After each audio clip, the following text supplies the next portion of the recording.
तो good evening भाई लोग, के हैं तबीयत पानी वालो નીચ કારણે નેને આવનો માઈ 10 મિનિટ રહી ગયા. એક બ્લોગ તૈયાર કરી દો ઇન ઇયર મોનિટર ઇયરફોન વિશે. વાંચવું હોય તો જજો. allingujarati.com લેટેસ્ટ પોસ્ટ છે. ઇન ઇયર મોનિટર હેડફોન એટલે શું. ચાલ મેં વિચારો કે 10 મિનિટની વિડીયો બનાવીને એમ નીચ કહે નેણે જતા પહેલાં ને તમારે આથી વાત કરને એમ ગોલા થોડાક બેસી ગયા. બાકી ચા નહીં, વિડીયો જ બનાવવાનો. ને વિડીયો ક્વોલિટી આપણે જોઈ રાહિયા રાતીના ને તો પાઠી એટલે થોડોક ફામા બનાવી જતો. તે પાછો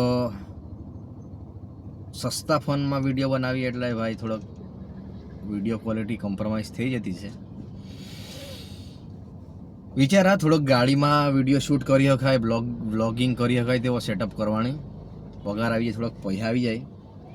સરકાર પાસેથી 3 લાખ રૂપિયાને વાણે અમારે તે આવી જાય એટલે પૂઠી સારો વ્યવસ્થિત વિડીયો ક્વોલિટી વાળો વિડીયો બને તેવો સેટઅપ કરવાનો વિચાર. હા, તો વીઆર આવનું 7 થી 8 નીચ કહે ચાનું આ થેરાપી અમી છૂટી 8-10 મિનિટમાં છૂટી જાય. 8 વાગે છૂટી જાય. તે પહેલાં વોલેટમાં ગયો ને એક જોડી સેન્ડાલ અને એક જોડી તે કાકાભાઈ શૂઝ નહીં આપજે એટલે નીચે ખુશ હોઈ ગયો. ખુશ હોતો તો અંદર બેસી ગયો પૂઠી. અમે નેણી જાતો પાછો આજે હે કહો બાપામાં ને ઈંડો ખાવાડજે. મેં કીધું હારા બાપા ખાવાડી. ઈંડો ખાવાના શોખીના મારે નીચાક મોએ અહીંયા શીખવીનો P for parrot any P for protein. મતલબ કે કહેવાનો મતલબ એ છે કે P for એ બોલે તો પેરટ જ, પણ મેં એવું નક્કી કરેલું કે મારો છોકરો P for પ્રોટીન જ શીખે, P for પેરટ નહીં. એનું કારણ છે પ્રોટીન ઘણો અગત્યનો ભાગ ભજવતો આપણે શરીરને બંધારણમાં, રચનામાં અને ડેઇલી ફંક્શન છે એ બધામાં.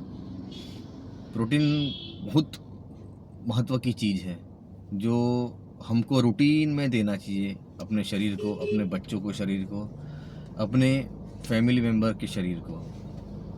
એટલે પ્રોટીન તમારું વજન હોય ને, ધારો કે તમારું વજન છે 10 કિલો તો તમારે 10 ગ્રામ પ્રોટીન ખાવું પડે. અગર તમારું વજન છે 50 કિલો તો તમારે near about 30 to 40 gram protein, 50 gram પ્રોટીનને મીટઅપ કરવાનો ટ્રાય કરવો જોઈએ. 50 ગ્રામ પ્રોટીન ખાવા જોઈએ અગર તમારે વજન 50 કિલો હોય ત્યાં. એટલે તમારું શરીરનું વજનને તમારે 10મો ભાગ જેટલું આપવું પડે. 10મો ભાગ જ કહેવાય ને, ગણિત થોડું કાચું છે આપણું એટલે બહુ આઈડિયા નથી.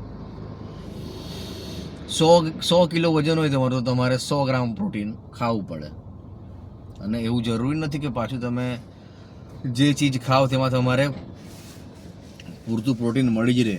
પ્રોટીન રિચ સોર્સિસ જમવાનું તમારે જે અનાજ, કઠોળ છે, જે લોકો નોનવેજ સોર્સિસ લેતા હોય, જે નોનવેજ ખાતા હોય, જેનો શોખ છે અને જે લોકોને ચાલતું હોય એ લોકો પ્રોટીન માટે ઈંડા, મચ્છી, માંસ એ બધું ચલાવી શકે. અને જે લોકો વેજ સોર્સિસ લેતા હોય, જે લીલા પાંદડાવાળા શાકભાજી ખાવાવાળા હોય, ભગત લોકો હોય, તે લોકો દૂધ, પનીર, સોયાબીન એવા પ્રોટીન રિચ સોર્સિસ લઈ શકે જેમાંથી પ્રોટીન મળી રહે.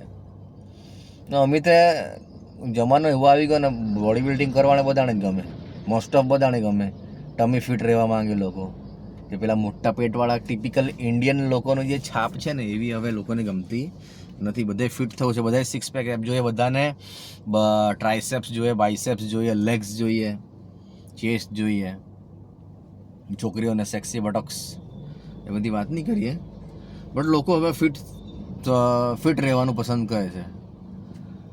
ઇવન ગામડામાં અમે તમે હેજો નોકા ચાનણે જાત, દોડને જાત ને થોડાક પૈસા હારા ને થોડાક સમજદાર હોય ને થોડાક એવો હોય સારી પરિસ્થિતિ વાળો નીચાક નીચકી ને મોટા અમે જીમ જાણે મંડી ગયા, વેટ લોસ કરે, વેટ ગેઇન કરે. સારું છે. પહેલાં બધી વસ્તુ ફોરેનમાં ખાસ જોવા મળતી, આજની તારીખમાં લોકો આપણા અહીંયા પણ એ વસ્તુ અપનાવવા લાગ્યા. સો પ્રાઉડ ફીલ થાય. હું પણ જતો હતો. હું જ્યારે કરચેલિયા રહેતો ત્યારે ડેઈલી જીમ જતો. મને પહેલેથી જ બોડી બનાવવાનો બહુ શોખ. મારે નાંદડો હતો ત્યાં મારે હાવ પાપડ તોડ પહેરવાનો હતો. વજન કાંઈ મિલે નહીં. 40-45 કિલો મારું વજન રહેતું. કોલેજમાં હાર્ડલી મારું 51 કિલો વજન હતું. डिप्लोमा करतो भावनगर फार्मेसी त्यारे. Then after I went Gandhinagar में हॉस्टल में रहा. वहाँ पे जाके मुझे खाने पीने और कसरत करने का फुल मौका मिलता था. तो हवानो उठीने जवानो, चाय पीवानी, कॉलेज फरवानी. हाँ, हॉस्टेल थो निकलो त्या एक ईंडो पीने जाम, काचो ज एक ईंडो पीने तुम उठी निकलतो, एक कप चाय पीतो, कॉलेज फरतो. બપોરે આવીને બરાબર વ્યવસ્થિત ખાવાનો હોસ્ટેલને ખાઈને અગર હુંવાને મને હોય ત્યાં હુઈ જવાનો, ને તો વાંચવાનો, ને તો કાંઈક ક્રિએટિવ કામ કરવાનો. એવો મોય કરતો.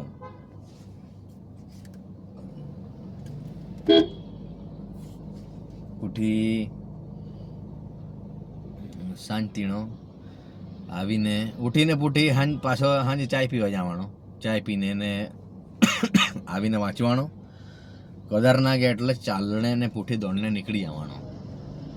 અડધી પોણી કલાક ચાની આવો, દોડી આવો ને પૂઠી આવીને જાતે જ સિમેન્ટ ને હળિયા ને તે બધો યુઝ કરીને મોએ ડમ્બેલ બનાવના. ડમ્બેલ તો નહીં કહેવાય, ડમ્બેલ બારબેલ કહેવાય. ત્યાં કરી બરાબર કસરત કરતો. બાયસેપ્સ ને ટ્રાયસેપ બનાવતોનું. 6 પેક બની ગઈ ના માને. ઉઠી ડિપ્સ મારવાનાથી બધા કસરતમાં કરતું. ફિટ રતનો માય હેતા અમે ફિટું જ આમ. બાકું અમે 36 વર્ષ હોય ગયા મારે એટલે આવ્યું થોડોક સારો ધ્યાન રાખવો પડ્યું. અમે તે એવી આપણી દિનચર્યા હોસ્ટેલમાં રહેતી. ત્યાં વ્યવસ્થિત બોડી બનાવની. ને આપણે એટલે ઇન્સ્પિરેશન, લોકો આપણે જોઈને ઇન્સ્પાયર થતા. સ્ટુડન્ટ્સ બધા જે મારા કલીગ્સ ને જે મારા ફ્રેન્ડ્સ હતા ને એ લોકો મને જોવા આવતા હું કસરત કરતો હતો. એમ ભણવામાં આપણે થોડા એવરેજ, નો ડાઉટ. આપણે ક્લેવર હતા, આપણે હોશિયાર હતા, પણ મહેનત નહીં કરતા હતા એટલે આપણા માર્ક નહીં આવતા.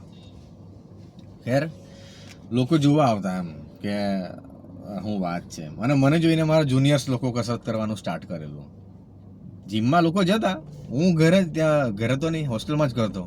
પૈસા નહોતા તે ટાઈમે એટલે ઘરે દેશી બનાવીને કરતો કસરત. અમે 5-6 ચાનું કરવાના.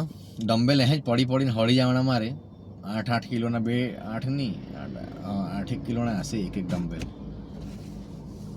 શનિવારે સુરતમાંથી ખરીદીને આવવાનું. અમે પાછા કરવાના ને વ્યવસ્થિત બોડી બનાવવાની, જેથી કરીને મારું છોકરું જુએ અને એને આ બધી વસ્તુમાં ક્યુરિયોસિટી જાગે અને એ પણ કસરત કરવા માટે શોખીન બને. હું ફિટ રહું, મારો છોકરો ફિટ રહે, મારી વાઈફ, મારું બચ્ચું, મારી આવનારી પેઢી ફિટ રહે એને જેને લોકો ઇન્સ્પાયર થાય. અલ્ટિમેટલી મારે સમાજને માણસો ફિટ રહેવો જોઈએ. કહે કા આપણે નામશેષ નથી થવાનું. ઘણી બધી જાતિઓ મટી ગઈ, દુનિયામાંથી ગાયબ જ થઈ ગઈ, પણ આપણે એઝ એ આદિવાસી મૂળ રહેવાસી છે, મૂળ માલિક છે આ ધરતીના. અને આપણે ધરતીનો અંત એમ તો કહેવું ના જોઈએ મારે, પણ છેક સુધી આપણે રહેવાનું છે, ટિલ ધી એન્ડ. એની હાવ એટલા માટે જ કહું છું, હારો ખાજા પીજા, હારો વાજા, માનસિક, શારીરિક અને આર્થિક રીતના આપણે ફિટ થઈએ, મજબૂત થઈએ અને એક મજબૂત સમાજનું નિર્ણય, શું કહેવાય, શબ્દો નથી યાદ આવતા યાર, મજબૂત સમાજનું નિર્માણ કરીએ એવી આપ સૌને હાકલ કરીને જય આદિવાસી જોહાર સંઘ આપને આ વિડીયોમાં આમંત્રિત કરું છું, મારી ચેનલ પર આમંત્રિત કરું છું. લાઇક, શેર, સબસ્ક્રાઈબ કરજો. અને આજે થોડું ગુજરાતીમાં વધારે બોલાઈ ગયું એના માટે માફ કરજો. ચોદરામાં બહુ નહીં આવતે વિડીયોમાંથી, એવો આપણે ટ્રાય કરું. બરાબર? તો ગુડ નાઇટ, અલવિદા, શબ્બા ખેર, જય આદિવાસી, જોહાર, દેવ મોગરા માતાની જય.